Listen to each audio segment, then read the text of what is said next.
After 3 weeks on a cattle drive, Caleb rode home expecting what he always found. An empty house, cold beans from a can, and the same crushing silence that had been his only companion for 20 years.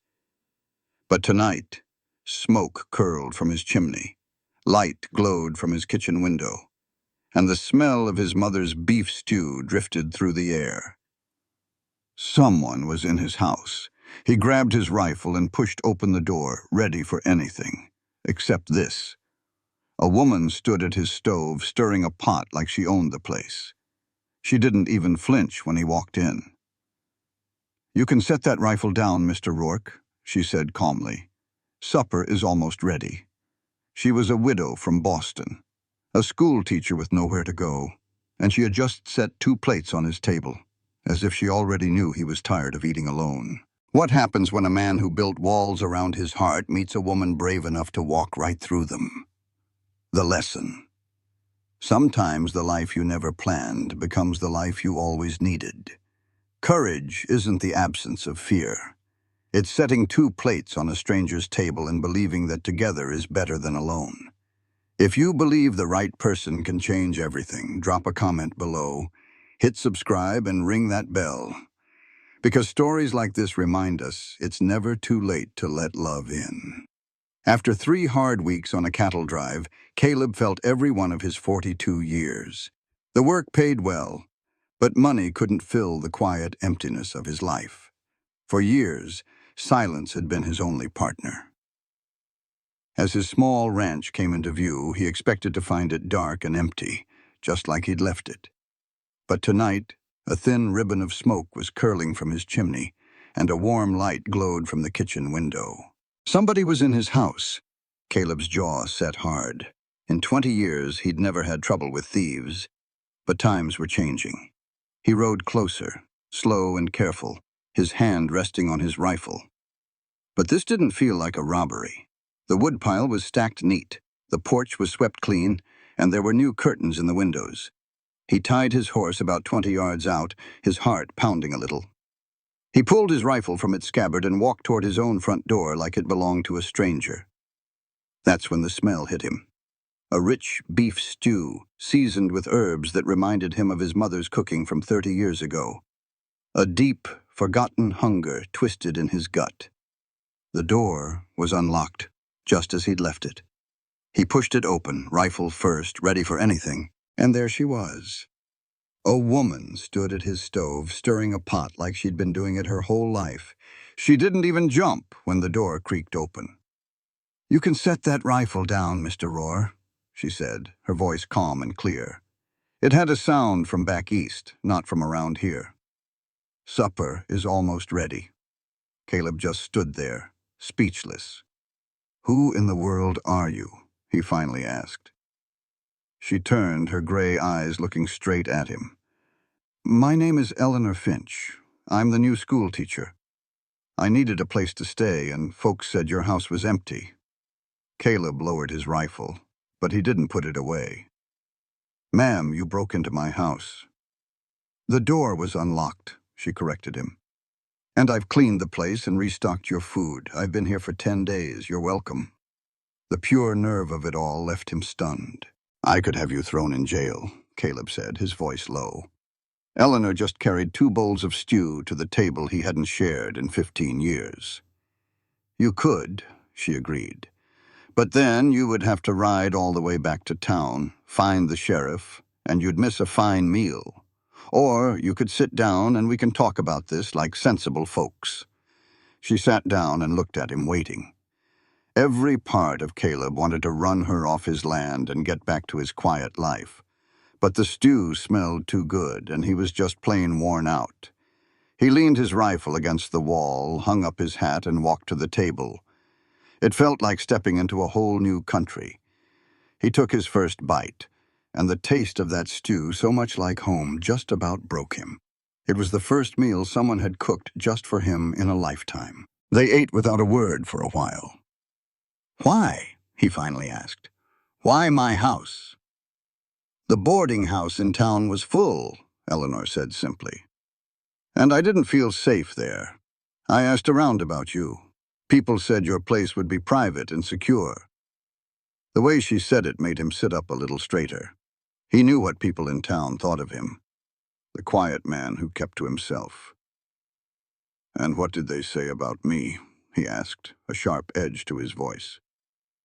Eleanor met his gaze without blinking. "They said you are an honest man, a hard-working man who likes his privacy. They said you lived alone for 20 years and seemed fine with it. They said you were not dangerous, just quiet." She paused for a moment. "They were right about everything. You see, I did not just take a wild guess. I made a calculated choice. I am a 34-year-old widow, a school teacher from Boston, and I have no plans to be helpless. She said I needed a roof over my head. You had one to spare. This whole arrangement seemed to work out for both of us, assuming you were a reasonable man." Caleb nearly scoffed. "Work out for both of us? I didn't shake on any arrangement." "No, but you are eating my stew. That tells me you are not entirely against the idea." Eleanor's face softened just a bit. "Mr. Rourke, I am truly sorry for just showing up like this. But I was in a real bind and had to make the best choice I could. I have looked after your home, paid for what I used, and I will be gone by sunrise if that is what you want. But I was hoping—" For the first time, she seemed to hesitate. "I was hoping you might consider a temporary deal." "What kind of deal?" "I need a place to stay until the teacher's cottage is fixed up. The town council promised me it would be ready, but the repairs are taking longer than they thought. It ought to be ready in another 2 weeks. Until then, I need somewhere to live. This house has 2 bedrooms. I would pay you rent, keep the house clean, and give you your space. You would hardly even know I was here." Caleb put his spoon down, his hunger gone. "Ma'am, I have lived by myself for 20 years. I do not need a housekeeper or someone renting a room." "I am proposing a practical solution," Eleanor said plainly. "You need this place kept up while you are gone for work. I need a safe place to stay. This is just business, nothing more. This is crazy." "Perhaps." Eleanor stood and started to clear the table. "But it is also smart, and I figure you're a smart man under all that roughness, Mr. Rourke. You think on it tonight. I will take the guest room, and you can tell me your answer in the morning. If you want me gone, I will leave without a fuss." She turned her back to him and began washing dishes at the sink as if it was all settled. Caleb just sat there at his own table in his own house, feeling like he had been caught in a flash flood. He was supposed to come home to a quiet, empty house. He was supposed to eat cold beans from a can and fall asleep alone, just like he had for 2 decades. Instead, a woman was washing dishes in his kitchen. He ought to tell her to get out, right now. But he did not. Instead, Caleb stood up, took his cup to the sink, and set it down gently beside her. "The guest room is at the end of the hall," he said, his voice low. "Sheets are in the chest at the foot of the bed. I will need to know what you plan on paying for rent by morning." Eleanor turned, a flicker of surprise on her face. "Does that mean—" "It means I am too tired to argue with you tonight," Caleb cut in. "That is all. We will talk in the morning." He walked away to his own room before she could say another word. Behind him, he heard her go back to washing the dishes, humming a quiet little tune. Caleb closed his door and sat on his bed, listening to the strange sounds of another person in his house. He should have said no, but somehow he did not regret it. The next morning was cold and clear. Caleb woke up to the smell of real strong coffee and the sounds of someone in his kitchen. For a second, he thought he might have dreamed the last 20 years of his lonely life. Then he remembered Eleanor Finch and her unbelievable calm. He dressed and went to the kitchen. The table was already set for breakfast, with eggs, bacon, and fresh bread. Eleanor stood by the stove in a simple gray dress, looking like she had been up for hours. "Good morning, Mr. Rourke," she said. "I trust you slept well." "Well enough." Caleb poured a cup of black coffee. "We need to settle this arrangement." "Of course." Eleanor brought the food to the table. "I have given it some thought." "Have you now?" "I propose paying you $15 a month for the room and the meals," she started. Caleb nearly choked on his coffee. $15? "That is the going rate in a town like this," Eleanor said calmly. I will handle all the cooking and cleaning. I will buy the groceries, keep the house tidy, and stay out of your hair as much as I can. I teach school from 8 in the morning until 3 in the afternoon, Monday through Friday, so I will be gone most of the day. You have got this all figured out, have not you? I am a teacher, Mr. Rourke. Being organized is what I do. She looked him straight in the eye.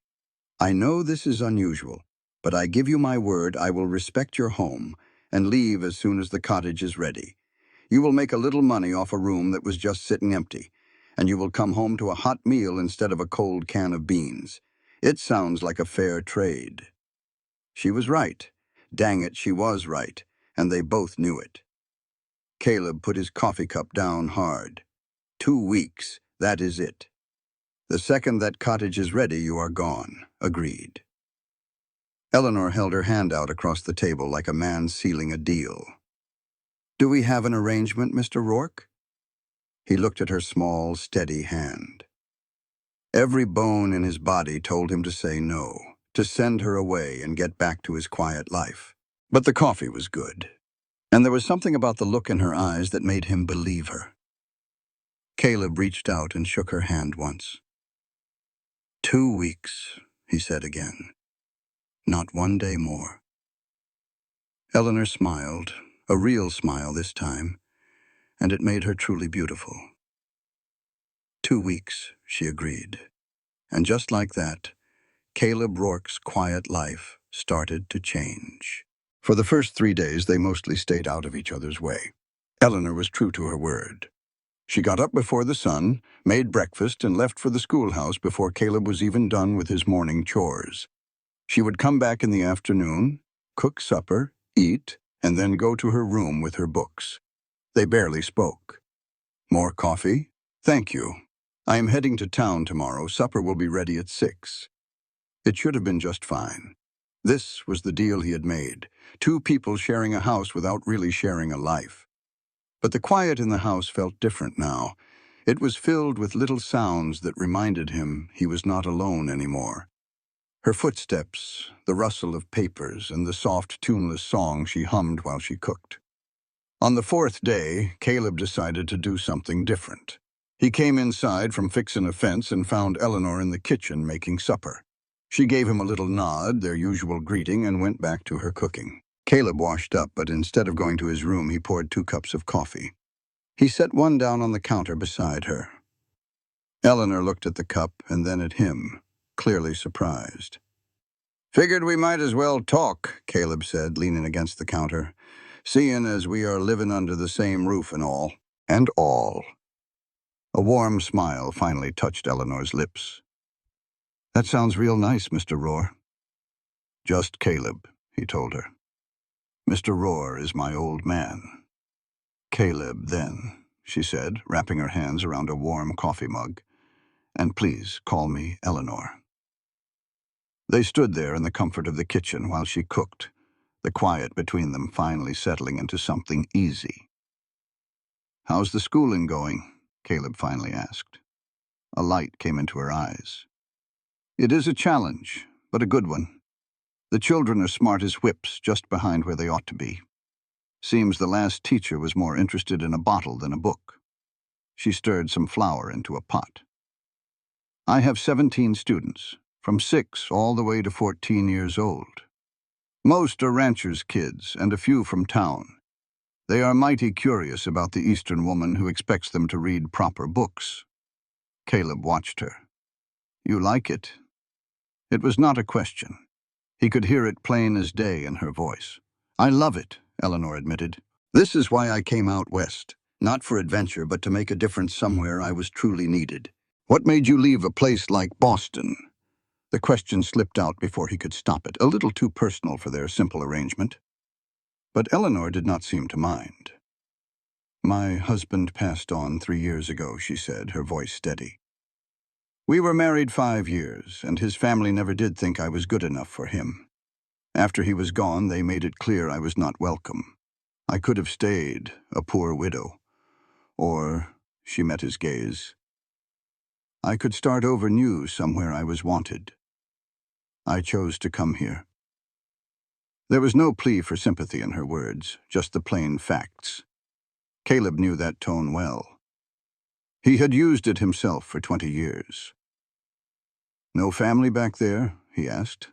"My folks are gone. A sister, but she has her own life. We write a couple of times a year." Eleanor tasted the stew. "What about you, Caleb? Folks say you fought in the war and built this place all by yourself." It was his turn now. He could have shut it down, but instead he took a sip of coffee. "Grew up in Missouri, joined up in '61, thinking it would all be over in a few months." He gave a short, hard laugh. "Years later, after seeing things a man should not see, I could not go back. Too many ghosts. So I came here and started building." "Alone?" Eleanor asked softly.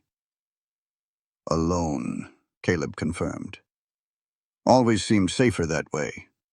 She nodded, a deep understanding in her eyes. "I know that feeling. If you do not let anyone get close, you cannot get hurt when they leave." The truth of her words hit Caleb right in the chest. That night at the supper table, the conversation did not stop. They talked about the big Montana sky and the busy streets of Boston, about raising cattle and teaching children. Eleanor told him about a little boy who wrote everything backward until she realized he was left-handed.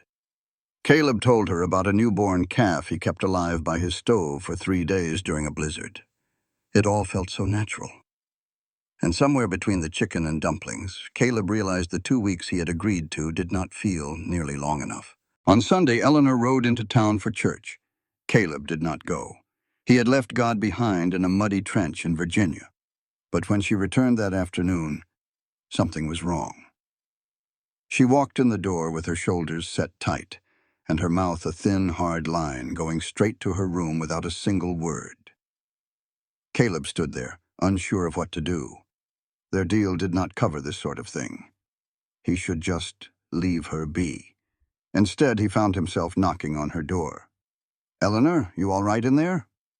For a moment, there was only silence. Then, "I am fine."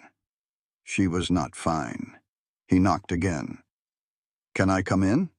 The door opened a crack. Her eyes were red, but she had not been crying.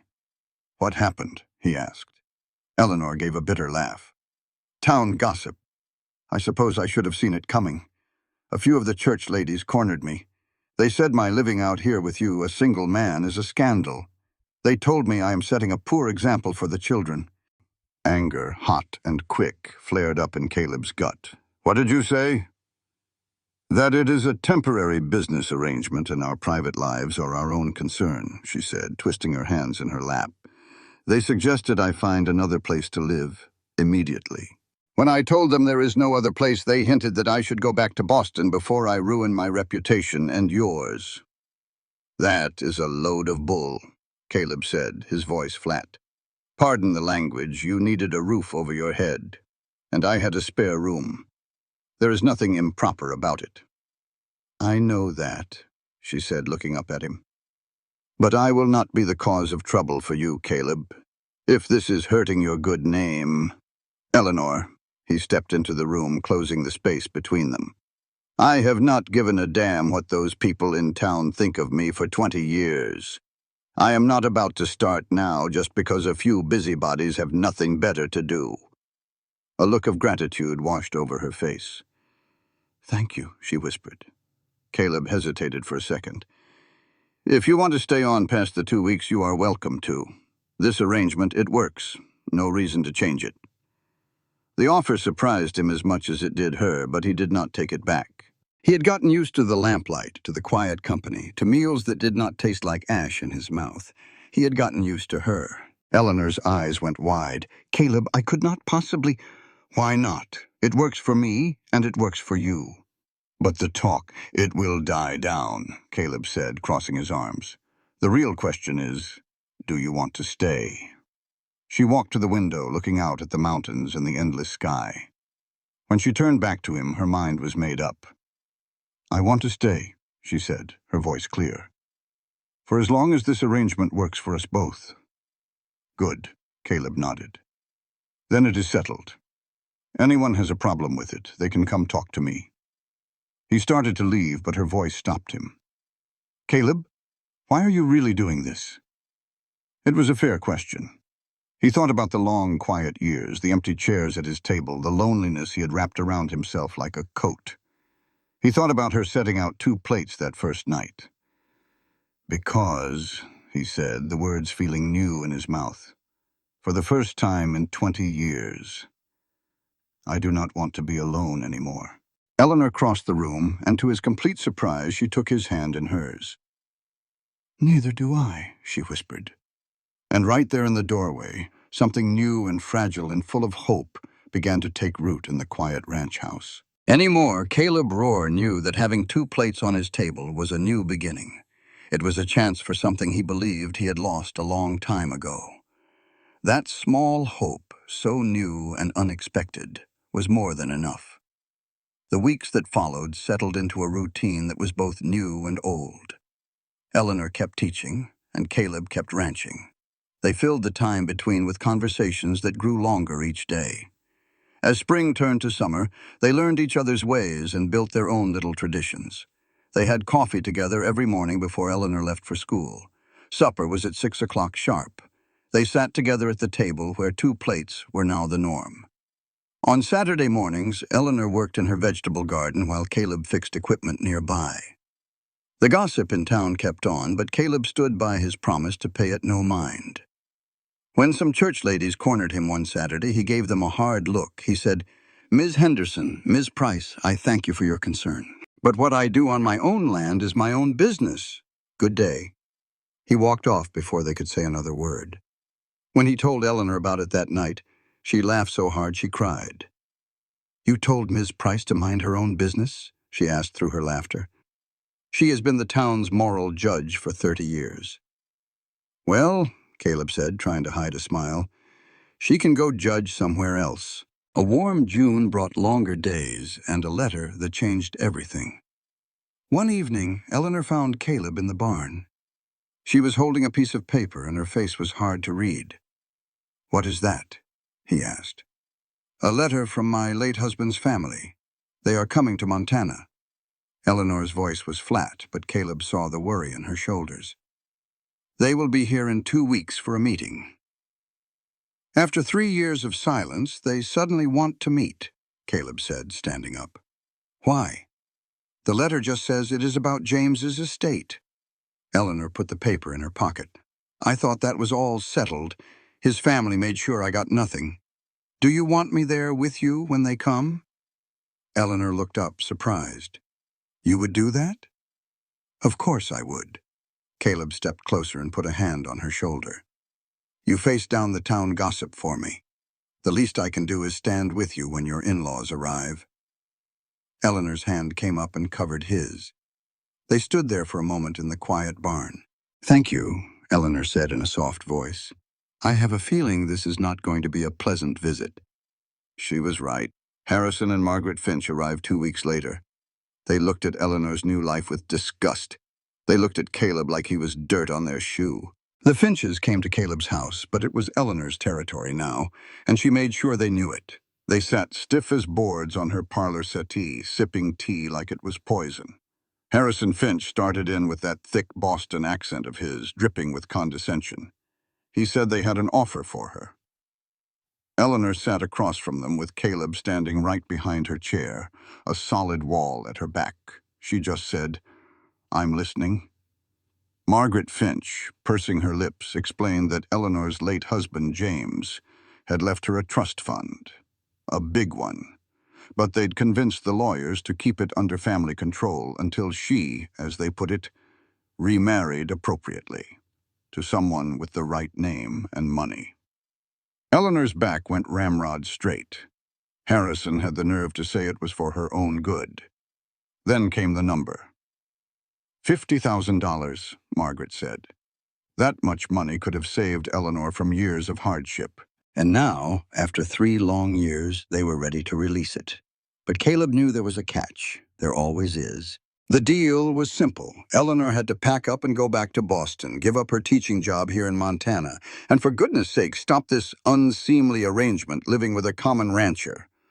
Margaret looked at Caleb like he was something she'd scraped off her shoe. She said Eleanor was degrading herself and her late husband's memory. The only sound in the room was the ticking of a clock. Eleanor looked at them, her mind working fast. $50,000 was freedom. It was a second chance. And then a real smile spread across her face. Not the polite one she'd greeted them with. "No," she said, plain and simple. Harrison sputtered. "I beg your pardon?" "No," she repeated, her voice steady as a rock. "I'm not going back to Boston, and you can keep your money because I don't want anything that comes with your approval attached." Margaret gasped, calling her irrational.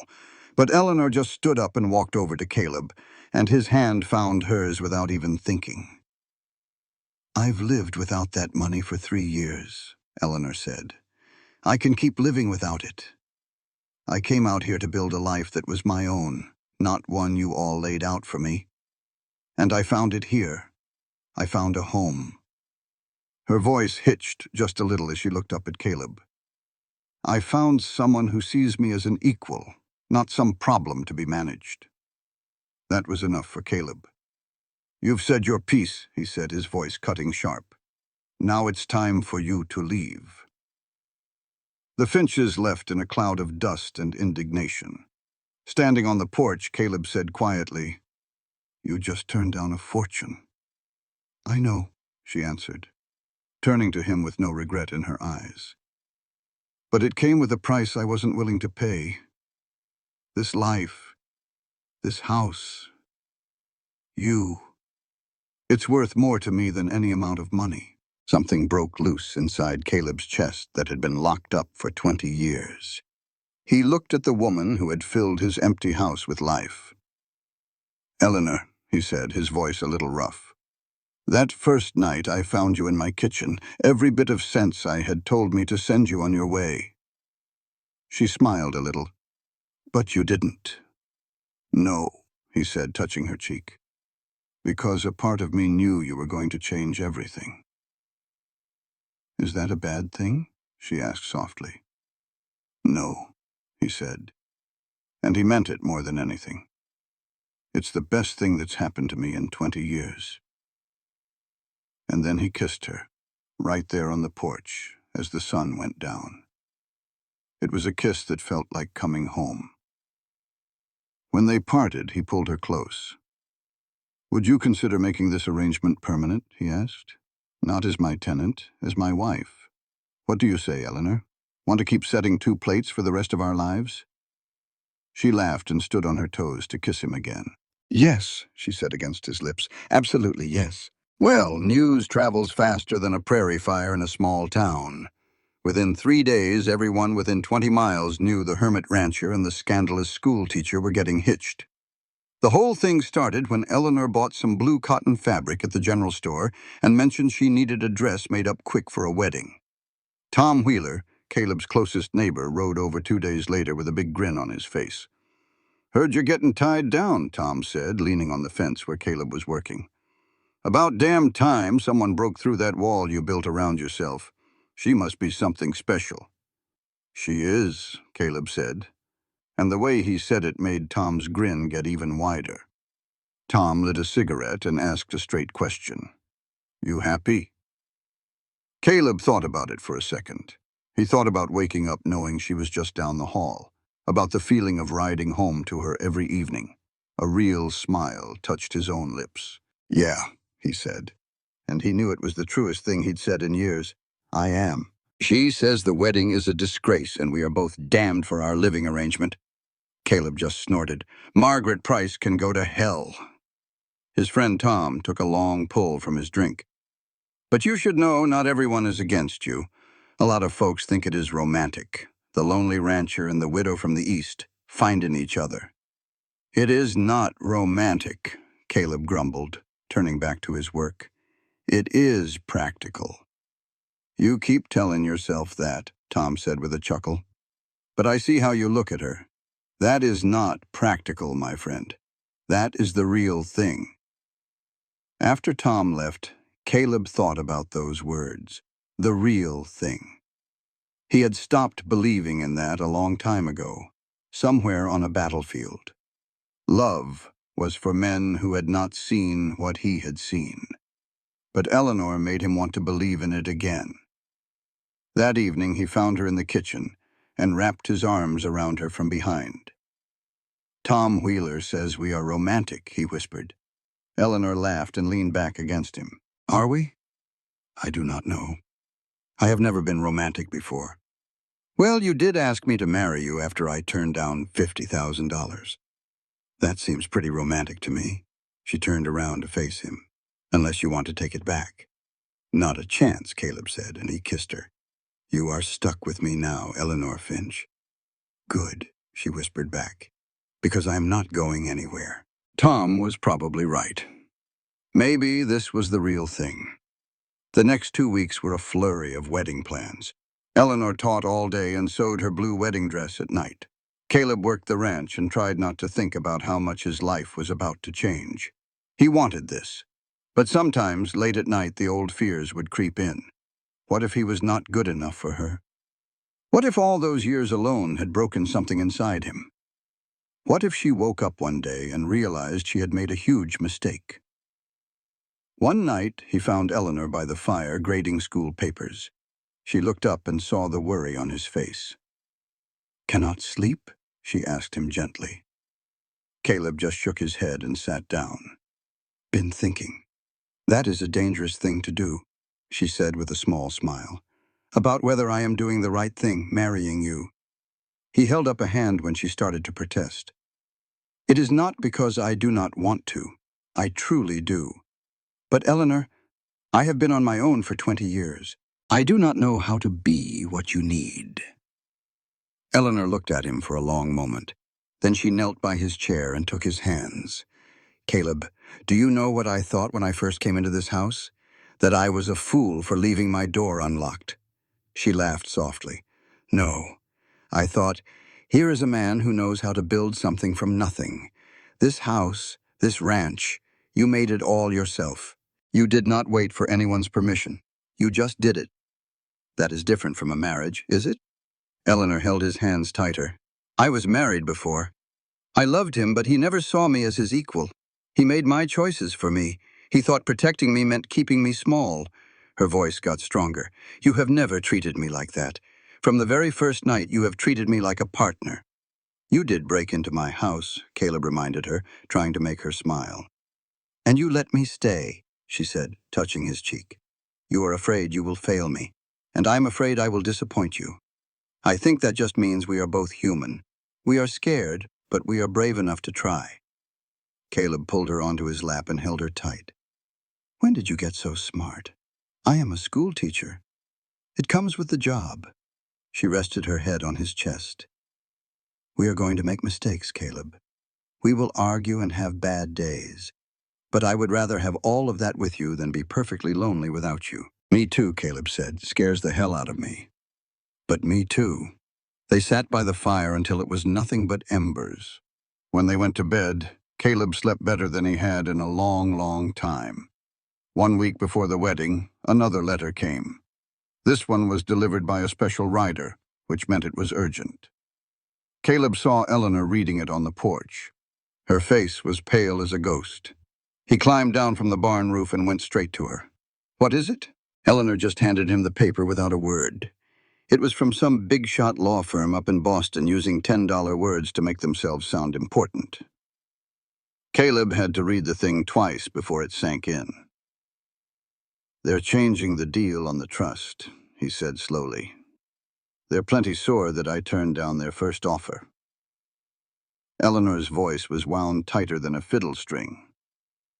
"So now they're dangling a compromise, $30,000 instead of 50. But only if I agree to their little rules." Caleb skimmed the rest of it. "You have to stay on as a teacher. You have to live in a house separate from the man you marry." His head shot up. "They want you to live apart from me. They're trying to make sure I'm not some fortune hunter." Eleanor snatched the letter back, crushing it in her fist. "Like $30,000 would be worth tearing down everything we've built." "Now hold on, Eleanor," Caleb said, catching her hand. That's still a heap of money. For what? To live in separate houses, seeing each other like scheduled appointments? No, absolutely not. But 30,000? I wouldn't do it for 300,000, she declared. That money was a gift from James. They had no right to turn it into a leash to control my life, and I will not be controlled. Lord knows we aren't wealthy, she said, her voice softening as she moved back toward him. We work hard for what we have. But it's ours, Caleb. Earned honest, with no strings attached and no one telling us how to live. Don't you see?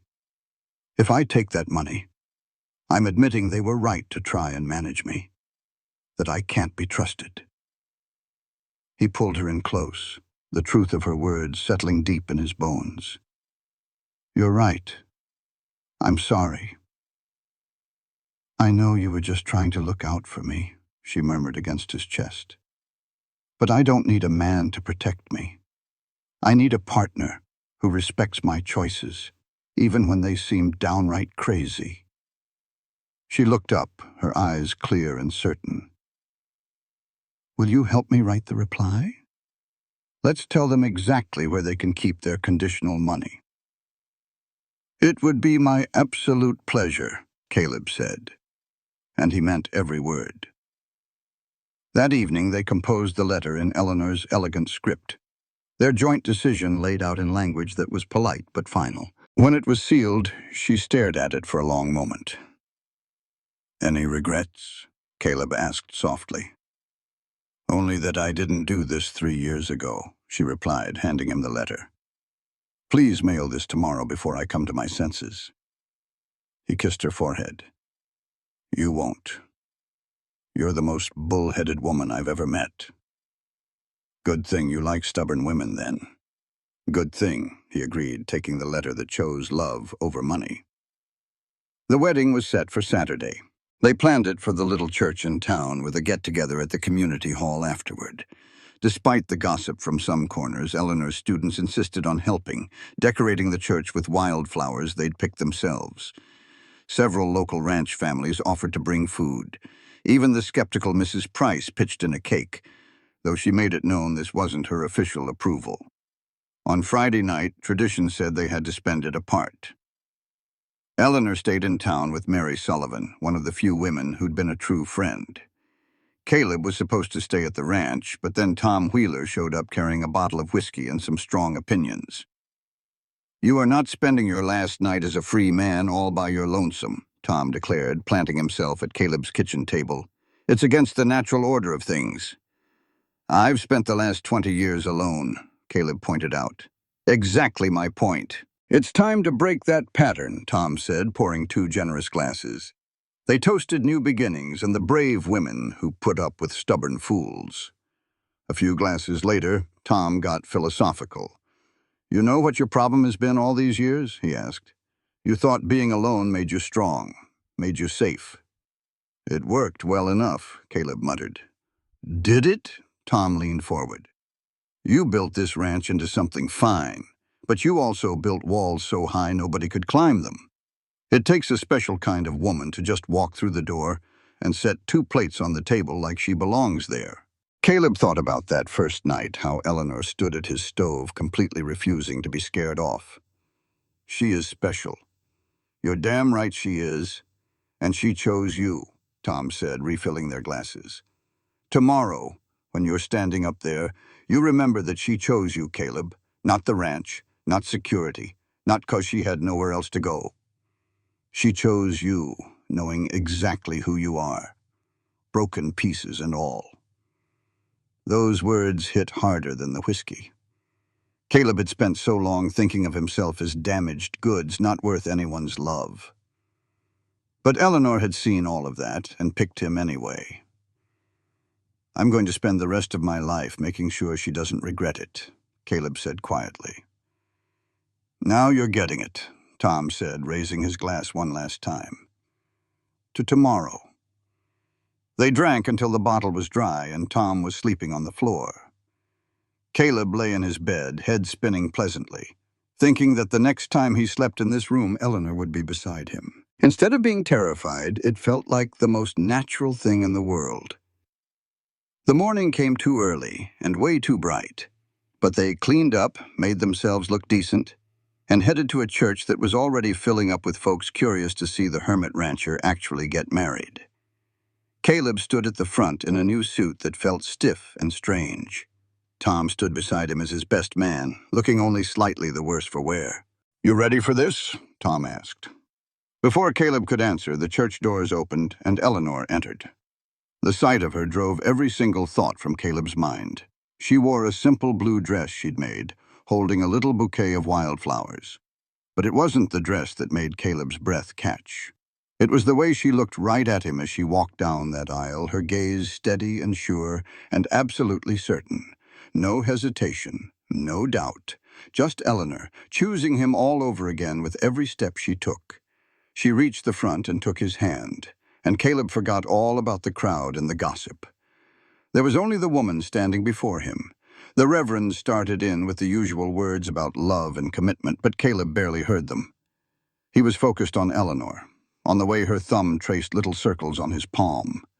When it came time for the vows, Eleanor spoke first, her voice clear and strong. "Caleb Rohr, I came to Montana looking for a purpose and found a home. I walked into your house looking for shelter and found my partner. I set 2 plates on your table hoping for acceptance. And I found a love I never expected. I vow to be your equal, your companion, your honest voice when you need the truth, and your soft place when you need to rest. I vow to choose you every single day, in good times and in hard times, for as long as we both shall live." Caleb swallowed hard, his throat tight with feelings he didn't have words for. When he spoke, his voice was rougher than usual, but absolutely sincere. "Eleanor Finch, you walked into my empty house and showed me I was never meant to be alone. You put 2 plates on my table and taught me that being strong does not mean being isolated. You chose me when you could have had safety and comfort, and that is a gift I will spend my whole life trying to earn." He gave her hands a gentle squeeze. "I promise to be your partner in everything, to honor your choices, to stand with you against whatever comes our way, and to love you with all I am for as long as I live." You could hear folks sniffling in the pews. Even Mrs. Price was dabbing her eyes with a handkerchief. Reverend Mitchell smiled warmly. "By the power given to me, I now declare you husband and wife. Caleb, you may kiss your bride."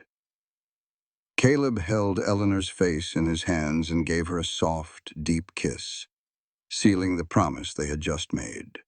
The whole church burst into applause. When they finally parted, Eleanor was a mess of happy tears and laughter. "We did it," she whispered. "We sure did," Caleb replied. And he realized that for the first time in 20 years, he was not scared of what tomorrow would bring. The reception was a happy, noisy affair. Eleanor's students had made all the decorations and insisted on being the ones to serve the cake. Ranch families who had known Caleb for years slapped him on the back and gave Eleanor a proper welcome into the community. Even the church ladies, who had been a bit wary at first, seemed to come around, admitting the match was not so scandalous after all. Caleb and Eleanor moved through the crowd together, accepting congratulations. But they were both just counting down the minutes until they could go back to the ranch. As the sun started to dip low, Tom Wheeler hollered that it was time for the bride and groom to head on home. They rode back in. The wagon Caleb had tied ribbons on, just like Eleanor's students had demanded. The evening light cast a golden glow over everything. They rode in a comfortable silence. They both knew that everything was different now. They were going home not as a tenant and a landlord, but as husband and wife. When they got to the ranch, Caleb helped Eleanor down. But instead of going inside, he scooped her right up into his arms. "What in the world are you doing?" Eleanor laughed. "Carrying you across the threshold," Caleb said. "It is tradition. Since when are you a man for tradition?" "Since about 3 hours ago, when I married you." Caleb carried her right through the front door and set her down gently in the kitchen. It was the same kitchen where she had cooked for him that first time, where they had talked for hours, where those 2 plates became a promise of the life they were building. Eleanor looked around the room. and Caleb saw her eyes go wide. While they were at the wedding, someone, probably Tom and the Sullivan family, had been busy. Flowers sat on the table, candles were lit all around, and a cheerful fire was already crackling in the hearth. "It is perfect," Eleanor whispered. "So are you." Caleb pulled her close, feeling a sudden wave of nerves. "Eleanor, I know we have been living in the same house for months, but this is different. If you need some time, if you want to." Eleanor quieted him with a kiss. It started out sweet and slow, but quickly grew into something much more. When she pulled away, her eyes were full of love and longing. "I have had 3 years of being on my own," she said softly. "I do not want to waste another single minute of it." She took his hand and led him toward the bedroom. Not the spare room she had been using, but his room, which was now their room. And as Caleb closed the door behind them, leaving the rest of the world outside, he finally understood what it meant to come home. It was not a place. It was a person. It was Eleanor, who had set out 2 plates and waited for him to join her. She had chosen him over an easy life, and she had promised to be his partner in all things. As they came together in the soft lamplight, Caleb Rohr let go of the man who had lived by himself for 20 years. He became a husband, a partner, a man who had found his way back to hope. Much later, they lay tangled up in the quiet dark. Eleanor's head rested on his chest, and his fingers combed through her hair. "Caleb," she said, her voice sleepy and happy, "I am so glad I broke into your house." Caleb let out a low laugh. "Me too, Eleanor. Me too." She drifted off to sleep in his arms. Caleb stayed awake a little longer, just looking up at the ceiling, amazed at how his life had turned out. 6 months ago, he had been all alone, thinking that was the only way to be safe. Now he was married to the woman who had walked into his life and turned it all upside down, and he would not have it any other way. The first weeks of their marriage found a rhythm that was both new and comfortable. Eleanor kept teaching, but now she came home to a house that was truly hers, to a man who waited for her. Caleb found himself hurrying through his chores, just so he could be sitting on the porch when Eleanor rode up the path, her face lighting up the second she saw him. They learned about each other in small, quiet ways. Caleb discovered that Eleanor sang, that she had a sharp wit hidden under all those proper manners. Caleb learned that his quiet spells were full of thought. He saw that even when he seemed a world away, he was paying attention to every little thing. Their first real fight blew up about 3 weeks after the wedding. It was over something so small Caleb couldn't even recall what started it. Eleanor had tried to organize his tools in the barn, and Caleb had barked that he knew where everything was. "I was just trying to be helpful," Eleanor said, her voice tight. "I didn't ask you to be helpful. I asked you to leave my things be." The words were meaner than he intended. The color drained from her face. She turned and walked right out of that barn, leaving him feeling lower than a snake's belly. He found her an hour later down by the creek. Caleb walked up to her slow, like you would a spooked horse. "Eleanor," she didn't even look his way. "If you came to tell me I was wrong, you can save your breath. I get it." "I get this." Caleb sat down next to her. "I came to say I'm sorry. The way I said it was just plain wrong." "You were right, though. It's your barn." "Stop," Caleb said, taking her hand. "This is our barn now, our ranch. I'm just not used to sharing it. I'm not used to having someone care enough to straighten up my messes." He took a breath. "I've been on my own for 20 years, Eleanor. Those habits die hard. Sometimes I'm just going to be a stubborn fool." She finally turned to him, tears on her cheeks that made his heart ache something fierce. "And sometimes I'm going to try too hard. Because I'm scared you'll realize you never needed me to begin with." That hit him hard. "You think I don't need you?" "You built a whole life out here by yourself," she said softly. "You don't need anyone's help. I wonder if I'm just in the way." Caleb pulled her in close. "Eleanor, listen here. You're the reason any of this matters. This ranch was just a place I worked and slept before you came. You made it a home. You made me want more than just getting by, and I need that more than anything." She hugged him back just as tight. "We're both scared," she whispered. "Then we'll be scared together," Caleb said. "And we'll talk instead of walking away." "Deal? Deal?" She wiped her eyes. "I'm still organizing that barn, though. It's a disaster." Caleb let out a laugh, and the tension just broke. "Fine. Just give a man some warning first." "Fair enough." She stood, pulling him up. "Come on. Let's go sort out your tools together." They spent the rest of the day in the barn. Caleb showed her his ways, and Eleanor made suggestions that actually made good sense. They learned that marriage wasn't about winning or losing. It was about building something better together. That night, Caleb knew this marriage was going to be harder than he figured, but it was also going to be richer and more real than he'd ever imagined. Worth every bit of the fight. The fall came, and with it, the hard work of getting the ranch ready for winter. Caleb cut firewood and mended fences. Eleanor balanced her teaching with canning vegetables from her garden. They fell into a natural partnership. She was tougher than he'd expected, not afraid of hard work at all. One evening in late October, Eleanor put down her sewing. "I need to tell you something." Those words always made a man's stomach drop. "What is it?" Eleanor took a deep breath. "I'm pregnant." The words just hung there in the air. Pregnant. A child. His child. "Caleb," she said, her voice shaky. "Say something." He put his book down with a trembling hand. "How long have you known?" "About 2 weeks. I wanted to be sure."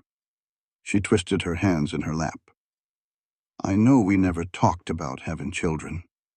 He knelt in front of her and took her hands. "Eleanor, stop.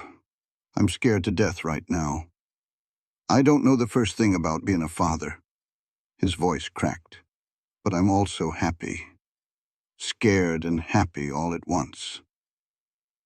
Tears welled up in her eyes. "Really?" "Really." Caleb put a hand on her belly. "There's a baby in there. Our baby. Due in May, I reckon," she said, covering his hand with hers. "Are you sure this is okay? It's so fast." "We'll figure it out," Caleb said, "together. Just like everything else." He pulled her into a hug, more careful this time. "I never thought I'd have this. A wife, a family. I thought my time had passed." "It was just waiting for us," she whispered against his chest. They sat there by the fire, his hand on her stomach, both of them amazed and joyful about the life they were making together. Word got around town faster than a prairie fire. Eleanor's pregnancy quieted down the last of the gossips. Seemed like nothing made a marriage official quite like a baby on the way. The same church ladies who used to whisper now gave all sorts of advice. "Mrs. Henderson told me I should eat clay to make sure it's a boy," Eleanor told him one night. "Clay, Caleb, like I'm some kind of chicken." Caleb tried not to smile. "What did you tell her?" "That I'd think on it, which is a polite way of saying not a chance." She rubbed her belly, which was just starting to show. "I don't care if it's a boy or a girl as long as it's healthy." "Me too," Caleb said, though deep down he was hoping for a little girl who looked just like her mama. Winter came early that year, with the first snows hitting in mid-November. The ranch hunkered down, and Eleanor had to stop her daily rides to town. The school board closed things up for the winter. Caleb worried she'd feel cooped up, but she seemed perfectly content. She read books, played the little piano they'd bought, and got everything ready for the baby's arrival. A steady way that reminded Caleb why she was such a fine teacher. "I have been thinking about names," Eleanor said one December evening. She looked up from the baby blanket she was knitting. Caleb put down the leather harness he was fixing. "Oh, have you now?" "If it is a girl, I would like to name her Rose after my mother." Her needles kept up their soft clicking. "If it is a boy, I was thinking maybe James after my first husband. But only if that would be all right with you." The question took Caleb by surprise. He thought on it for a moment, really considered it. Was he okay with their son being named after the man she had loved before him? "That is a fine name," he said at last, "and he was important to you. I am all right with it." Eleanor looked up at him, her eyes filled with gratitude. "Are you sure? I know it might be strange." "It is not strange. It is honest." Caleb moved to sit next to her. "You loved him. He was a part of your story. Naming our son after him does not change what we have." Eleanor put her knitting aside and kissed him.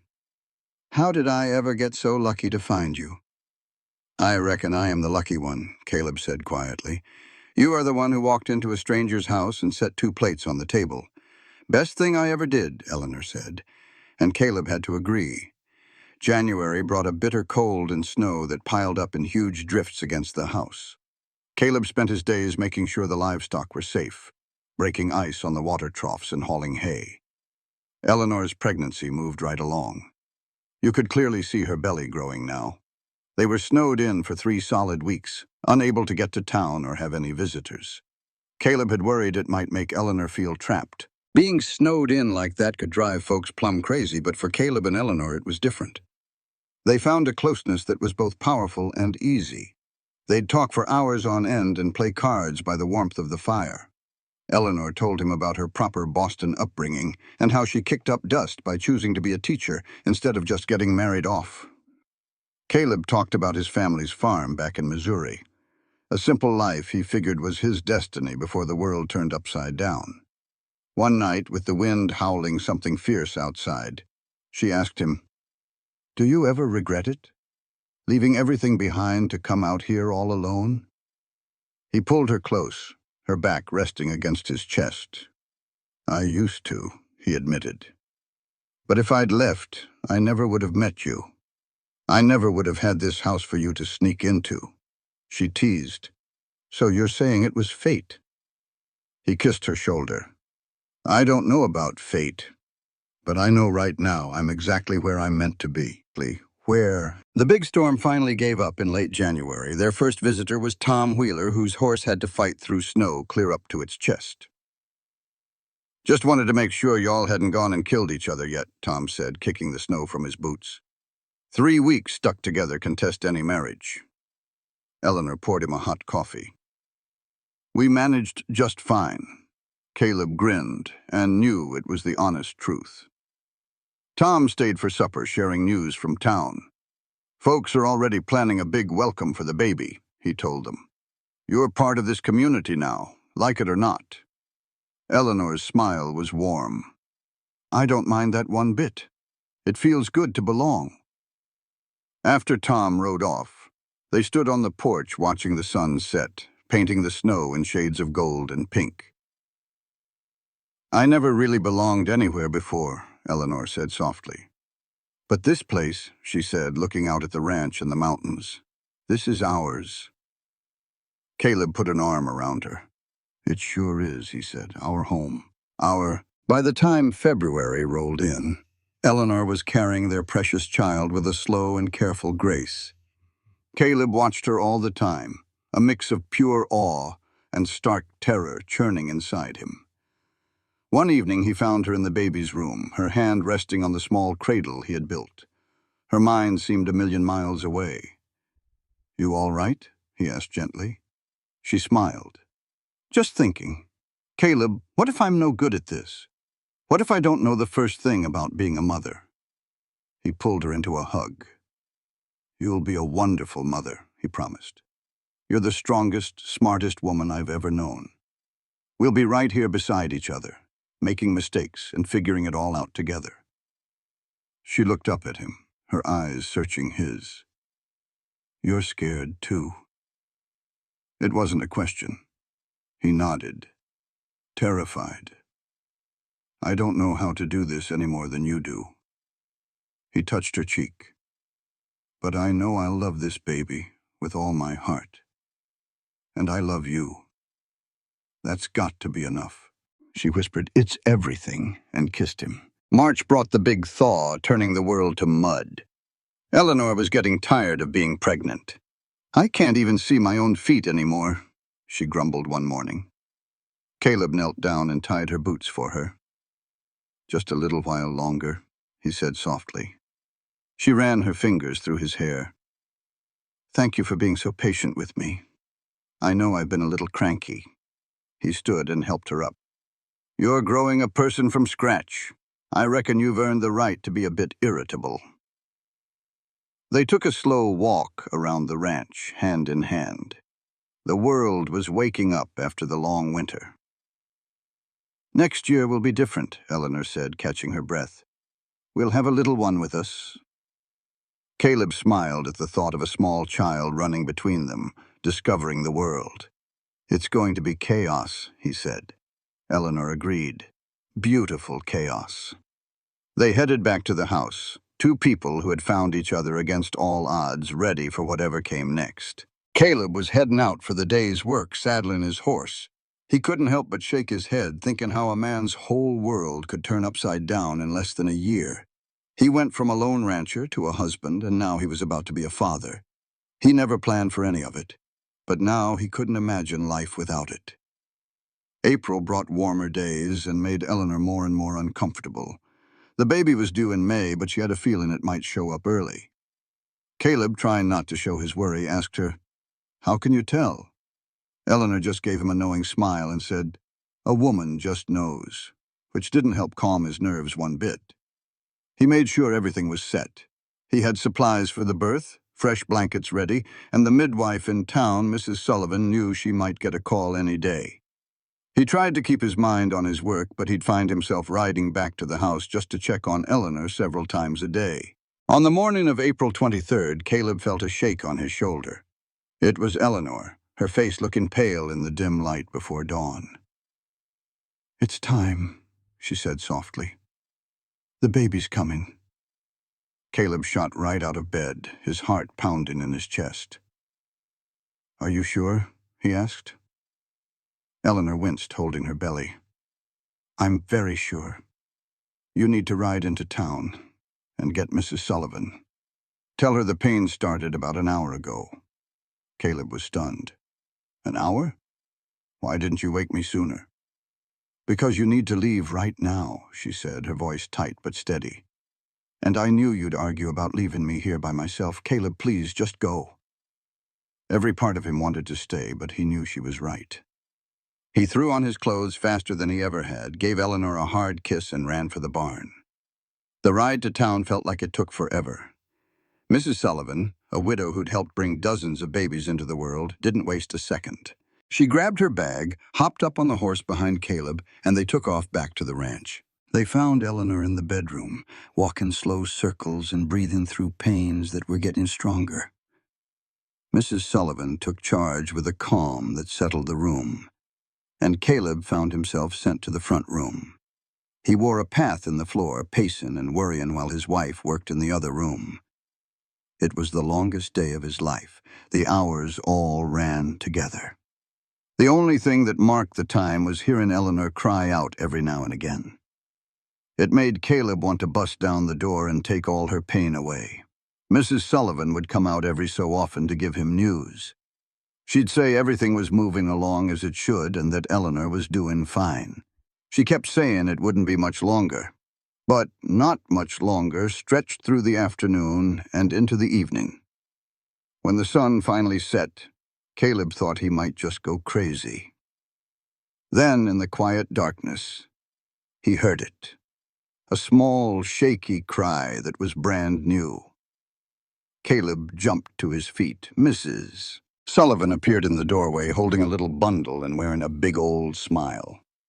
"Congratulations, Mr. Rourke," she said. "You've got yourself a daughter." "A daughter," Caleb breathed out, feeling his legs go weak.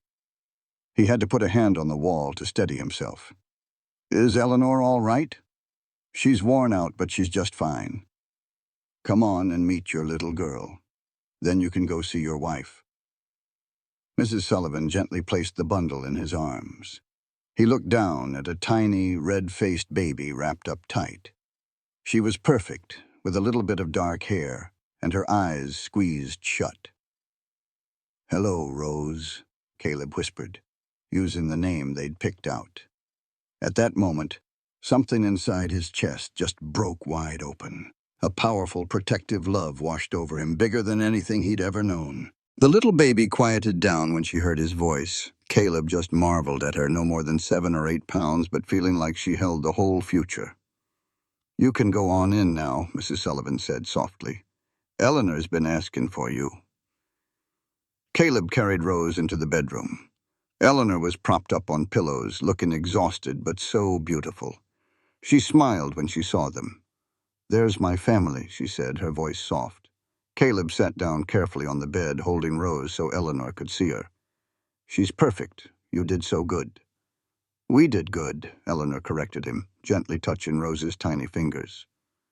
They just sat there, the three of them, while Mrs. Sullivan quietly cleaned up and then left to give them their time alone. Rose started to fuss a little, and Eleanor took her to nurse. It was like she'd been a mother her whole life. Caleb watched his wife feed their daughter and thought about how much their lives had changed. They had been two lonely people. Now they had this perfect, beautiful family. "I love you," he said quietly. "Both of you. More than I ever thought was possible." Eleanor looked up at him with tears running down her cheeks, and she smiled. "I love you too. Thank you for this." Caleb leaned over and kissed her forehead, and then kissed Rose's head. It felt like he was sealing a promise to them both. This was his family. This was his home. Those first weeks with Rose were a blur of sleepless nights and learning on the fly. Caleb soon found out that babies were a lot more demanding than cattle. They needed your attention all the time, and their main way of talking was crying. Eleanor bounced back from the birth with her usual grit. She was up and moving around the house with Rose in her arms in no time, teaching Caleb how to change a diaper and how to tell one cry from another. "This one means she's hungry," Eleanor said one night, handing the squalling baby to Caleb. "You'll get the hang of it." Caleb held his daughter like he was afraid she might break. "They all sound the same to me." "They won't for long. You're doing just fine, Caleb. Now stop holding her like she's a stick of dynamite." "She's smaller than dynamite and probably more fragile," Caleb muttered. But he loosened his grip a little, resting Rose against his chest like Eleanor had showed him. The baby settled right down. Eleanor gave him a tired smile. "See, she knows her daddy." That word, daddy, still felt new to him. He was responsible for this tiny human being. The weight of it was immense. But when Rose looked up at him with her blurry newborn eyes, Caleb felt a fierce love swell up inside him. "I'd do anything for you," he whispered to his little girl. Rose made a little noise, and Eleanor laughed softly. "She's already got you wrapped around her little finger." "She sure does," Caleb admitted, and he wouldn't have it any other way. Of course, the ranch work didn't stop just because a baby arrived. Caleb had to juggle caring for his family with all the endless chores of spring. His neighbor, Tom Wheeler, started riding over to lend a hand along with a few other folks. It seemed Caleb wasn't the town hermit anymore. "Never thought I'd see the day Caleb Rourke was holding a baby," Tom said one afternoon, gently bouncing Rose. "Much less looking this happy about it." "That makes 2 of us," Caleb said, hammering a new fence post. "Still half feels like a dream." "Oh, it's real, all right," Tom grinned. "Especially at 3 o'clock in the morning. How's Eleanor holding up?" "Better than me," Caleb admitted, wiping sweat off his face. "She's tired, though. Real tired, but she's too stubborn to admit it." "Sounds like somebody else I know," Tom said, giving him a look. "Y'all are 2 peas in a stubborn pod." Caleb couldn't argue with that. They were learning that being parents meant you had to accept help and that some days you were just plain worn out. And that was okay. By June, things had settled into a kind of rhythm. Rose was sleeping a little longer at night, which meant Caleb and Eleanor were too. Eleanor even started talking about going back to teaching in the fall. They were finding their way together, which meant they needed to sort out who would mind the baby. That little talk led to their first real argument since Rose was born. One night, Eleanor was wearing a path in the kitchen floor while Rose slept. She said, "I can't just quit teaching, Caleb. It's a part of me." He tried to keep his voice steady, not wanting her to hear the worry in it. "I am not asking you to stop. but you will be in town from sunup to sundown. I will be working the ranch. Who is going to watch our little girl?" Eleanor said Mrs. Sullivan would do it for a little pay, and she could even visit Rose on her lunch break. She crossed her arms. "Unless what you are really saying is you do not want me to teach." "That is not it at all," Caleb said, walking over to her. "I know teaching is important to you. I just worry you are taking on a heavy load. I worry we will hardly see each other." Her face softened some. "I worry about that too. But Caleb, we could sure use the money." "This ranch does all right, but a teacher's pay would be a safety net. It means we would not be living so close to the bone." He knew she was right. Ranching was a gamble. One hard winter or a drop in cattle prices could ruin everything. Her income would give them a foundation they did not have. "All right," he finally said. "If this is what you want, we will make it work. But you have to promise me something." "What is that?" "If it all becomes too much, you will tell me. You will let me help instead of trying to carry the whole world on your shoulders." Eleanor stepped into his arms, resting her head on his chest. "Only if you promise me the same thing." "I know you, Caleb Roar. You will work yourself into the ground before you ever ask for help." "Then we will just have to remind each other," Caleb whispered, kissing her hair. "Is that a deal?" They held each other right there in the kitchen, their daughter sleeping just a few feet away.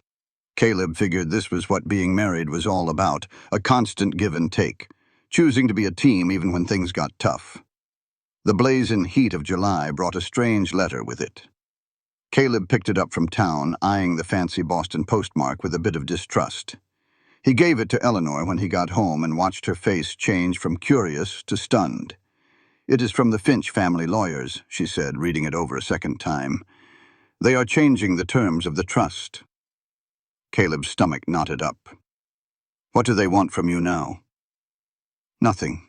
Eleanor looked at him, her eyes wide. "They are giving the whole trust to me, $50,000 with no strings attached." And she kept reading. "It says here Harrison and Margaret thought things over after seeing how happy I am.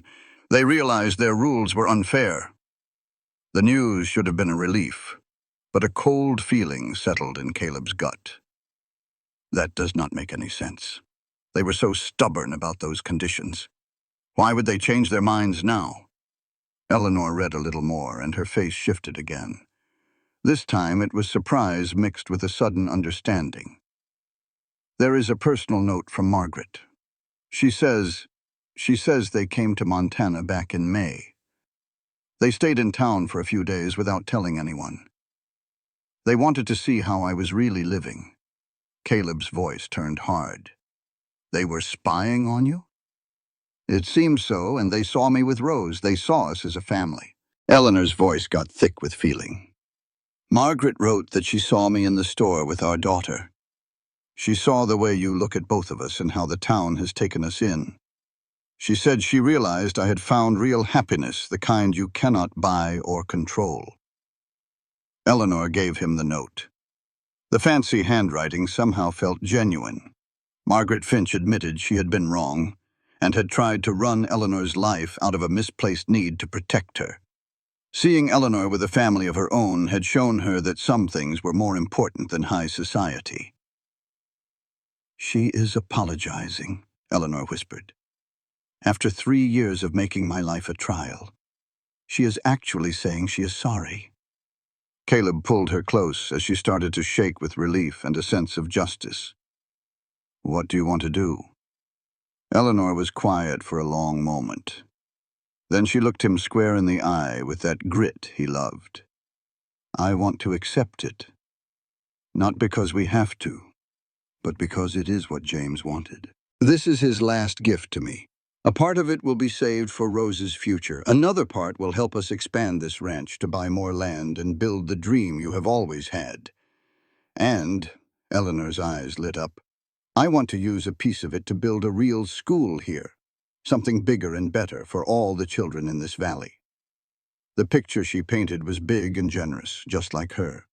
She was handed a fortune, and her very first thought was how to lift others up with it. "You are truly one of a kind," he said softly. "No, I am just practical," Eleanor smiled. "And I am tired of seeing smart kids struggle because they do not have what they need." That evening, they started planning. Rose slept soundly while her parents laid the groundwork for a future bigger than they had ever imagined. The money would not make them rich like folks in Boston. But out here, it meant security and a chance to build something that would last. "We ought to write them back," Eleanor said after a while. "Thank them properly." Caleb nodded. A part of him still held a grudge against the Finches, but he could respect that they had owned up to their mistake. That took a certain kind of strength. Eleanor wrote a kind and graceful letter while Caleb held Rose, who had woken up hungry. He gave her a bottle and just marveled at how his life had turned completely upside down in a year. He had gone from a lone rancher to a husband and a father, to a man who could now chase his dreams instead of just surviving. It all happened because a woman walked into his home and decided to stay. By August, their plans were taking shape. Caleb bought 200 more acres from a neighbor who was moving back east. That new land would let him grow his herd. He hired 2 young men who were eager to work, which freed him up to tackle bigger projects. Eleanor dove headfirst into planning the new school with all her energy. She met with the town council and started drawing up plans. Eleanor drew up the plans with a local carpenter and started rallying the community. Some folks were doubtful, wondering why they needed a new school when the old one seemed to do the job. But Eleanor patiently explained that better schools meant a better education, which would open up a world of opportunity for their children. One night, Caleb watched her sketching. He told her, "You are going to change this whole part of the country." Eleanor looked up, brushing hair from her eyes. "I'm sure going to try. These kids deserve more than just reading and writing. They deserve to learn about science, books, history, and music." Just then, their baby Rose started to fuss. Eleanor moved to get her, but Caleb stopped her. "You keep at it. I've got this one." He lifted his 4-month-old daughter, who already had a powerful grip and a whole lot of opinions. She latched onto his beard and babbled. Caleb asked her, "What do you think, Rosie? Should your mama build a school so grand it might just break the bank?" Rose just blew some bubbles. He took that as a yes. Eleanor laughed. "I think she just sides with whoever is holding her." Caleb smiled, bouncing Rose. "Well, if she is anything like you, she will be running that school herself one day." Eleanor grinned and went back to her drawings, saying, "That is the whole idea." A year before, Caleb's house was quiet and empty. Now it was filled with the sounds of a baby and his wife figuring out plans, and he would not have it any other way. When September came, Eleanor went back to teaching. Mrs. Sullivan, an older woman who loved Rose, watched her during the day. Eleanor would teach her classes, nurse Rose at lunch, and come home full of stories. Caleb loved hearing about her day, the children's successes, and the classroom dramas. He saw the fire in her, the love for her work. But he also saw how tired she was. Eleanor was trying to be the perfect teacher, mother, and wife all at once. By October, she was worn thin. One evening, Caleb found her in the kitchen, crying with Rose wailing in her arms. The house was a mess, and supper was not even started. He gently took the baby from her. "Hey, what is wrong?" he asked. "Everything," she said, wiping her tears. "I forgot to grade papers, so I was late this morning.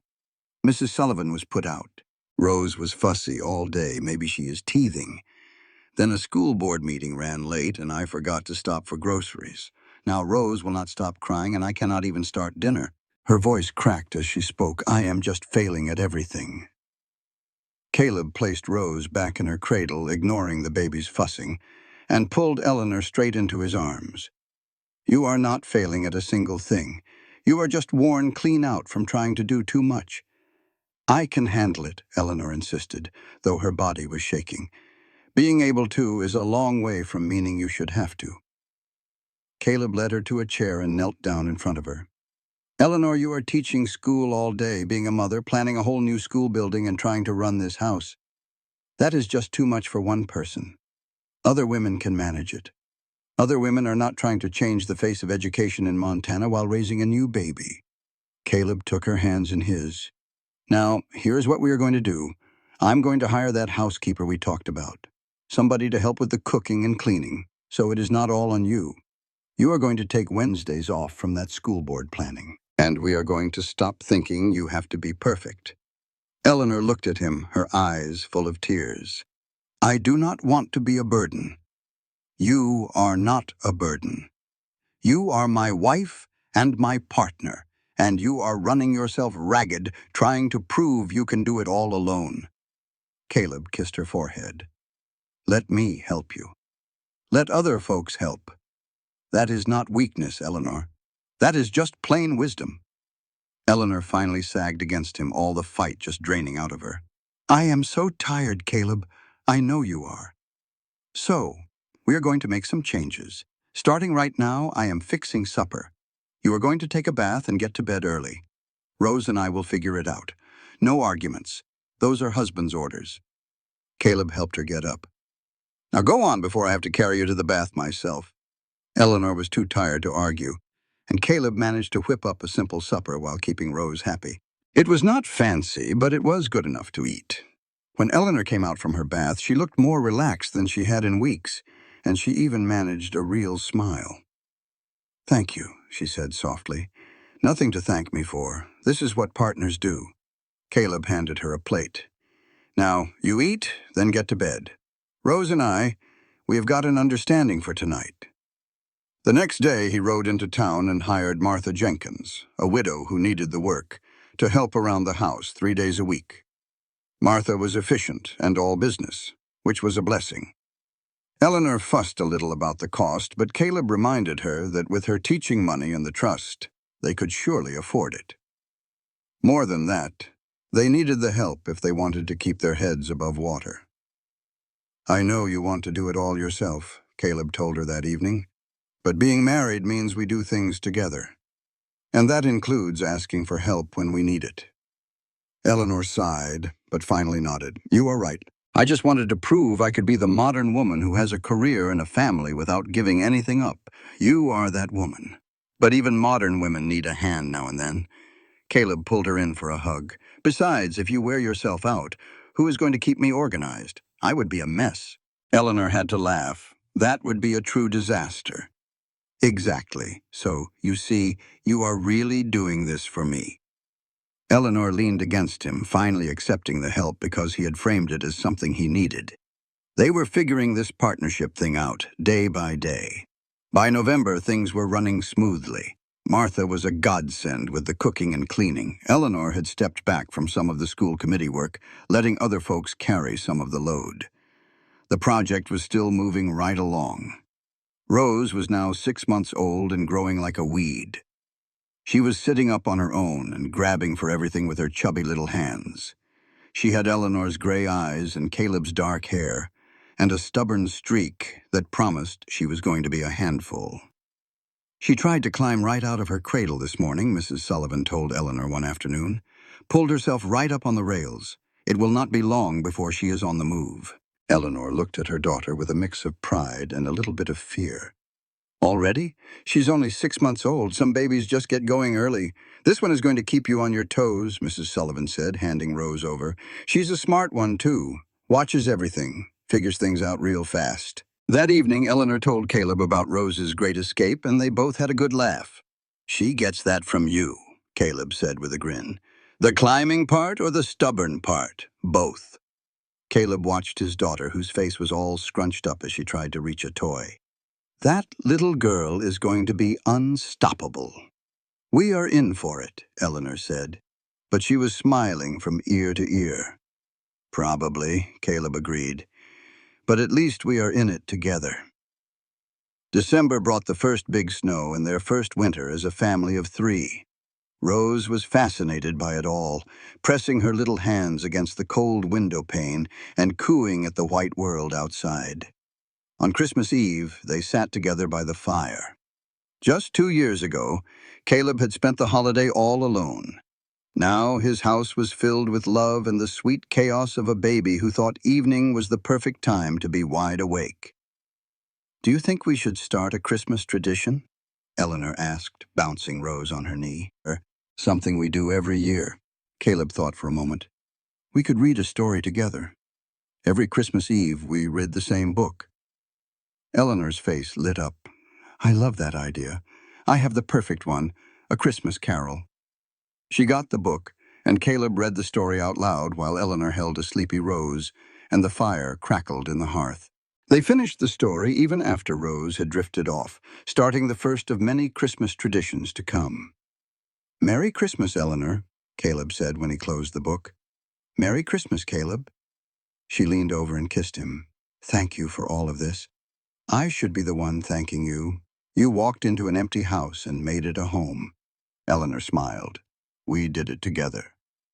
And it was true. They had built this life through arguments and compromises, through joy and pure exhaustion. They had made a family, a home, and a future, right here in Montana. January brought a bone-chilling cold, but inside their little house it was warm with laughter. Rose was crawling everywhere now, a tiny explorer with a whole lot of determination.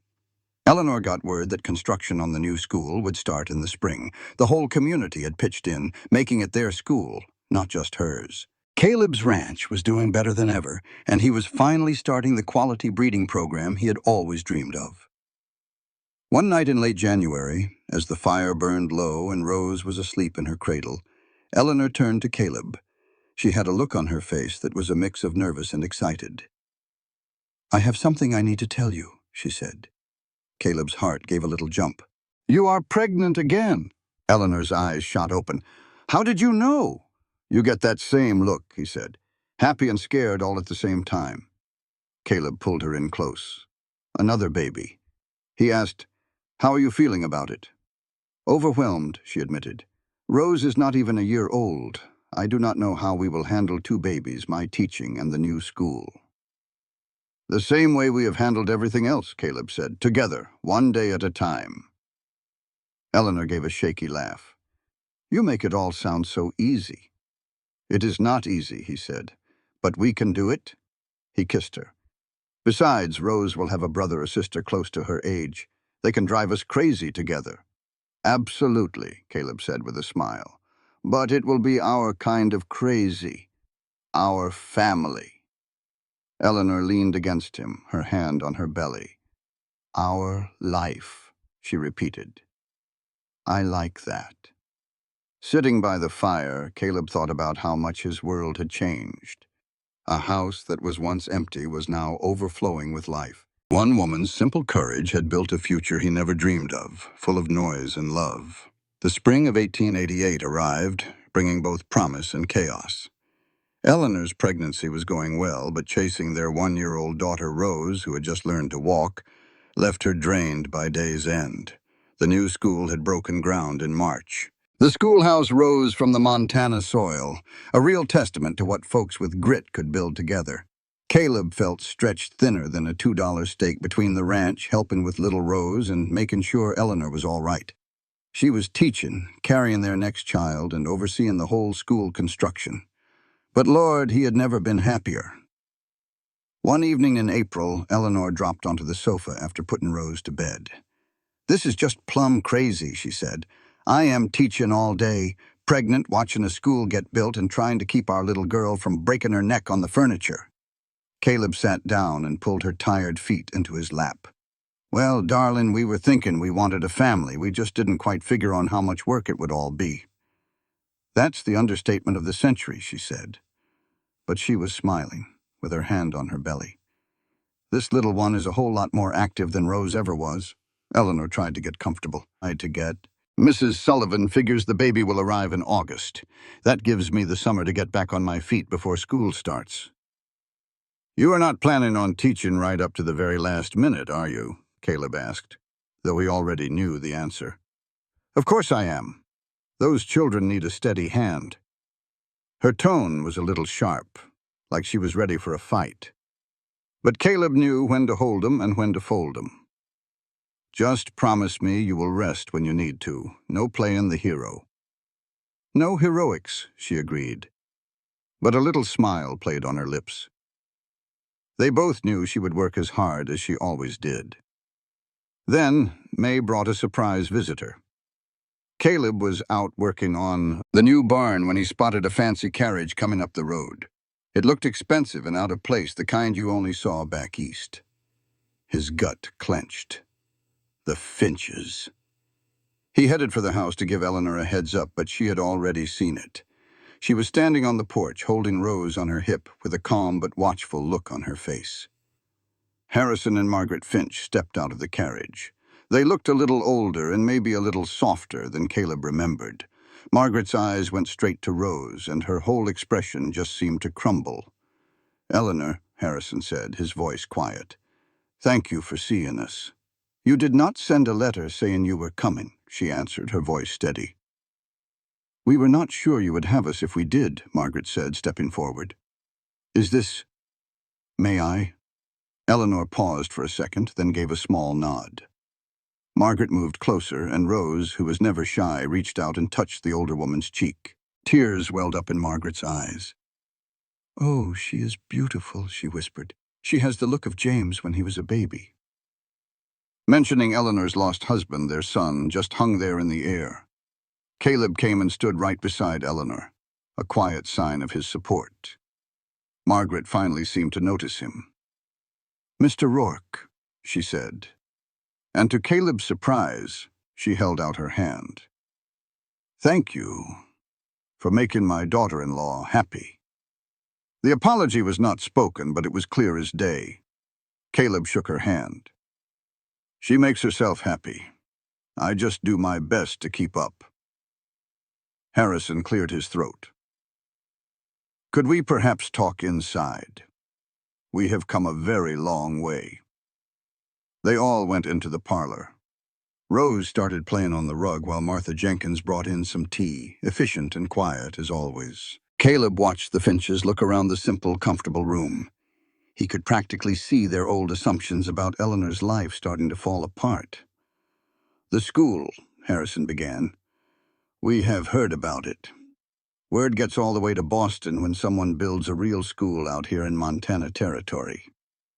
Eleanor sat up a little straighter, ready for a fight. "We came to contribute," Margaret cut in gently. "An additional $20,000 for the school. For books, supplies, whatever the children need." The room went so quiet you could hear a pin drop. Eleanor just stared at them, speechless. "Why?" she finally managed to ask. Harrison looked at his hands, but his voice was honest. "Because we were wrong. About you, and about what makes a good life." He motioned toward Rose and the home they had made. "We came out here last year without announcing it. We saw the respect these people have for you. We saw the difference you are making. It made us rethink everything." Margaret leaned in. "James loved you, Eleanor. We never truly accepted that when he was alive. We thought we were protecting him by pushing you away. The truth is, you were the best thing that ever happened to him, and we were just too proud to see it." Eleanor reached for Caleb's hand and squeezed it tight. "He was a good man, your son." "He was," Margaret said, her voice heavy with emotion. "And he chose well. We cannot take back the years we made you feel unwelcome, but we can support what you are building now. And, if you will have us, we would like to be a part of our granddaughter's life, and this new baby's life too." Eleanor's other hand went to her belly, and Margaret's eyes grew wide. "You are expecting again?" "In August," Eleanor confirmed softly. A look of pure joy spread across Margaret's face. "Then we are doubly blessed you saw us today. Eleanor, we know we have no right to ask, but we are asking for a place in your family. Not to interfere, just to be here, to know these children." Caleb could feel Eleanor trembling a little beside him. He knew she was battling years of hurt against this one chance for peace. He squeezed her hand, letting her know he was with her no matter what. "I need some time to think on this," Eleanor said at last. "I will not make a promise I cannot keep, but I am willing to try, slowly." "That is all we can ask," Harrison said, and the relief in his voice was plain to hear. They stayed for supper, and Caleb watched Margaret playing with Rose with a grandmother's joy that seemed to mend something deep inside her. When the Finches left the next morning, they promised to write and to visit again after the baby was born. "Do you think they have really changed?" Eleanor asked as their carriage rolled away. Caleb pulled her close, resting his hand on her belly, where their second child was kicking up a storm. "I think people can surprise you, darling. I think they saw what we have built here and realized it is real." "I want to believe that," Eleanor said. "Then believe it," he told her. "You are the one who taught me that hope is not a weakness. Maybe it is time we offer that same kindness to them." She turned in his arms and kissed him. "When did you get to be so wise?" "Must have been right around the time a stubborn woman from back east broke into my house and decided not to leave," he teased. Eleanor laughed, and Rose came running over, demanding to be picked up. They scooped her up between them, a perfect little picture of family and love. The summer flew by. The schoolhouse frame rose against the big Montana sky like a promise kept. Eleanor finally stopped teaching in late July when the heat and the baby made it too hard to stand all day. On August 15th, in the quiet hours before dawn, Eleanor woke him up. "The baby is coming," she said, calm as you please. "I will go get Mrs. Sullivan," Caleb said, his hands shaking a little as he pulled on his boots. "She should be here any minute," Eleanor said, breathing through a contraction. "I sent word yesterday that it was getting close, model. It is probably going to be today." "You knew yesterday and you did not say a word to me?" "You would have just worried all night," he told her. "One of us needed some sleep." Eleanor managed to smile through the pain. "Besides, I was not sure. But I am sure now." Mrs. Sullivan got there within the hour and took charge. This birth was much quicker than the first one. By the early afternoon, a new cry echoed through the house. "It is a boy," Mrs. Sullivan announced, handing the baby to Caleb. "A strong, healthy boy." Caleb looked down at his son. He was smaller than Rose had been, with a tuft of dark hair and a mighty set of lungs. They had decided to name him James. "Hello, James," Caleb said softly, and the baby quieted down a little, just like Rose had. When Caleb brought James to her, Eleanor was tired but beaming. "He is perfect," she whispered. Rose came in a little later, curious about the tiny baby in her mother's arms. "This is your brother James," Eleanor told her. "You're going to help take care of him." Rose reached out and touched James's face with a surprising gentleness. Caleb felt a lump in his throat. His family, all right here in this room. James was a fussier baby than Rose had been. He cried a lot and needed to be held constantly. "He is making up for Rose being so easy," Eleanor said one night, as Caleb paced the floor with their son at 3 in the morning. "You thought Rose was easy?" Caleb asked. "Compared to this little fella, yes," Eleanor said with a tired smile. "You are a good father, you know." Caleb looked down at James, who was finally starting to settle. "I do not know about that. I'm just figuring it out as I go." "Is that not what all parents do?" Eleanor said, coming to his side. The three of them stood there, their reflection in the dark window pane. "We are doing okay, are we not?" she asked. "Better than okay," Caleb said, and he truly meant it. September rolled around, and Eleanor returned to teaching, but only for 3 days a week. The new school was almost finished. It was a fine building with several classrooms and even a library. The dedication was set for October, and folks were talking about it all over the territory. Newspapers from as far as Denver wrote about Eleanor.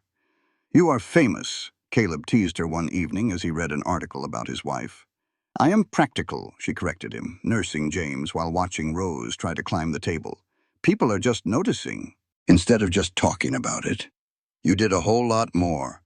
You went and changed the whole future for every child around here. Caleb gently stopped Rose from reaching for the lamp. That's a mighty big deal, Eleanor. She met his gaze, and for a second, he saw that same determined girl who had first walked into his quiet home. Her spirit was still fierce, but now it was softened by being a wife and a mother. We did it together, she insisted. That money was from James, but you were the one who backed my play. You could have put your foot down and said we should keep it for the ranch. The ranch is fine. Those children needed it more. Caleb settled Rose onto his lap, and she immediately went for his beard. Besides, it is mighty impressive to have a wife who changes the world. It sure makes my cattle operation seem small. Your ranch feeds people and gives folks good work, Eleanor said with conviction. That matters every bit as much. The school dedication that October was a sight to behold. It seemed like every family from 100 miles around was there. The new building stood tall and proud, already filled with the sounds of children since classes had started last week. Eleanor gave a plain-spoken speech about giving children a chance and building something that would outlast them all. When she finished, the whole crowd roared with applause. Caleb stood in the back holding a sleeping James while Rose held his hand. He watched his wife get the credit she had earned through years of pure grit, and his heart swelled with pride. Later, as they walked home under the setting sun, Rose riding high on Caleb's shoulders, Eleanor turned to him. "We did it," she said, her voice full of peace. "You did it," Caleb corrected her. "No, we did." Eleanor stopped in the path, making him stop too. "Caleb, none of this was possible without you. You gave me a home. You supported my dream to teach. You believed in this school when it would have been easier to say no." Her voice cracked with feeling. "You made all this happen the moment you believed in me. The day you set 2 plates on that table because you decided you did not want to be alone." Caleb shifted James to one arm and pulled Eleanor close, with Rose still on his shoulders, making their little family whole. "You walked into an empty house and filled it with life," he told her. "Every good thing I have started with you." They stood there in the golden light, a family of 4, where there had once been just a lonely man. Caleb just shook his head, amazed at the road that had brought them to this perfect moment. Their life was built on a strong foundation, and the years that followed were full. The ranch did well, and Caleb's reputation as a breeder spread all across the West. Eleanor kept teaching 3 days a week, finding a balance between her work and raising their children. Rose grew up smart and bold, with her mother's mind and her father's steady calm. Little James was a gentler soul, a thoughtful boy who loved to draw and tell stories. In 1890, they welcomed another daughter, Sarah. Then in 1892, a second son, William, arrived. Their 4 children filled the house with laughter, chaos, and a whole lot of love. The Finches started visiting twice a year, slowly mending old fences as they got to know their grandchildren. Margaret especially doted on the little ones. Watching her with them, Eleanor finally let go of the old hurt. "She's trying," Eleanor told Caleb one evening. "That is all I can ask for." The school she started became a model for others in the territory. Eleanor eventually moved from teaching to running the place, making sure her vision for a better future continued to grow for generations to come. Some folks believe a man's worth is the land he owns, but Caleb learned his life was truly built by the woman who just walked right into it. He was a man trapped in a lonely world he'd made for himself until one brave woman decided his story wasn't over. This tale is about choosing love over being alone, so listen up. Back in 1895, Caleb stood on his porch in Montana, looking out over 2,000 acres he had tamed. Inside that house, he could hear his family. His wife, Eleanor, was helping their daughter, Rose. The boys, James and William, were fussing over some toy, and little Sarah was making sure everybody knew she was there. It was a beautiful racket. Eleanor came out and stood beside him. To Caleb, 4 children had only made her more beautiful. "Supper's about on," she said, taking his hand. Rose set the table. "How many plates?" he asked, though he already knew the answer. She smiled. 6. 1 for each of us." From one lonely plate to 6. That was a life well built. You just waltzed into a stranger's house, he teased her, and started making yourself at home like you belonged there. I did belong there, Eleanor said, with that same fire that first caught his eye all those years ago. I just knew it before you did. Caleb pulled her in close. This was the woman who had changed everything. She simply refused to let him stay locked away from the world. Best thing I ever did was not running you off my land. Best thing I ever did was walking through that open door, she said, looking up at him. It had been 9 years, but her eyes were just as determined. I came out here looking for a purpose. Instead, I found you. Me too, Caleb said softly. Just then, Rose called from inside that supper was getting cold. They walked in together to the table where 6 plates were all set and waiting for them. As they passed the food around, Caleb watched his children. Rose wanted to be a teacher just like her mama. James was always drawing pictures of the ranch and the mountains. And William, well, he had his daddy's touch with the animals. Little Sarah was still too young to say, but Caleb reckoned she would be just as headstrong as the other women in his house. These kids would grow up right here. They would learn to ride horses and read books and think for themselves. Eleanor's voice pulled him back from his thoughts. Where did you go? Just thinking, he said with a smile. Thinking about how lucky I am. Eleanor reached across the table and squeezed his hand. It is not luck, Caleb. It is choice. We chose this life, and we keep on choosing it every single day. She was right about that. Later that night, after the children were all tucked in bed, they sat together on the porch. The ranch was quiet now, with just the sounds of the cattle and the crickets. Do you ever miss it? Eleanor asked him. The quiet life you had before I showed up and made a mess of things. Caleb gave that some real thought. Did he miss the silence and the simple, empty days? No, he said, sure as anything. I used to think all that quiet was peace, but I was just mistaken. I was not living back then, Eleanor. I was just getting by. And now? She asked in a soft voice. Now, I am living. He pulled her closer to him. Living is loud, and it is hard sometimes. But it is a whole lot better than just existing. You are the one who taught me that. Her voice was thick with feeling when she answered. You taught me things too. You showed me that I could be strong and still need help. You gave me the room to just be myself. That is the best gift a person can get. They sat there for a while, just enjoying the comfortable quiet between them. Their life was not always easy. They had their fair share of arguments and hard times. But they always chose each other. They kept setting those plates on the table day in and day out. Caleb, Eleanor said, her voice getting drowsy. Thank you for not throwing me out of your house. He let out a laugh. Thank you for breaking in, for being too stubborn and too brave to ever leave. I was something else, was not I? Completely impossible, he said, and he kissed the top of her head. And that is exactly why I love you. They went inside and checked on their sleeping children one last time.